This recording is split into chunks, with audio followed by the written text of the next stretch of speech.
ભરૂચ જિલ્લાના અંકલેશ્વર શહેરના station road પર આશિયાના હોટલની બાજુમાં આવેલ ઉમર રેસિડેન્સીમાં રહેતા રિયાઝ શેખે પોતાની ફોર્ચ્યુનર કાર ઘર પાસે પાર્ક કરી હતી। તે દરમિયાન મધરાતે અજાણ્યા ઈસમોએ તેઓની કાર સળગાવી મૂકી હોવાના આક્ષેપ કર્યા હતા। ફરિયાદી રિયાઝ શેખે જણાવ્યું હતું કે તેઓએ ઇસ્લામ ધર્મ વિરુદ્ધ બોલતા લોકો સામે અવાજ ઉઠાવ્યો હતો, જેની રીસ રાખી તેમની કાર સળગાવી દેવામાં આવી છે। આ સાથે જ તેમની હત્યા પણ થઈ શકે તેવી તેઓએ આશંકા વ્યક્ત કરી છે। આ મામલે તેઓએ અંકલેશ્વર શહેર એ ડિવિઝન પોલીસ મથકમાં ફરિયાદ નોંધાવી છે। પોલીસે સમગ્ર મામલે વધુ તપાસ હાથ ધરી છે। બે વ્યક્તિ આવ્યા હતા, એ લોકોએ મારી ગાડી સળગાવી દીધી, સળગાવીને એ લોકો નાસી ગયા છે।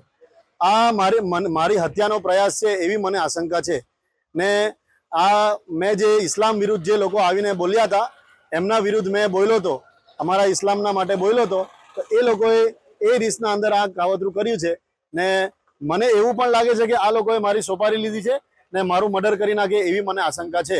તો મને પોલીસ પ્રશાસન પર એટલો વિશ્વાસ છે કે એ લોકો આ વસ્તુની જાણ કરશે ને વધુથી વધુ આમાં કાર્યવાહી કરશે ને મેં ઇસ્લામના માટે બોલ્યો છું એ કારણે આ બધું કરવામાં આવ્યું છે। પણ હું આજે મીડિયાના માધ્યમથી કહી દઉં છું કે કોઈ પણ વ્યક્તિ ઇસ્લામની વાત હોય કે બીજા કોઈ પણ ધર્મની વાત હોય, કોઈ પણ ધર્મના વિશે આવું અભદ્ર ટિપ્પણી કરશે એને અમે વખોડી નાખશું ને એના સામે અમે આવીશું ને કાનૂની કાર્યવાહી સાથે અમે લડીશું।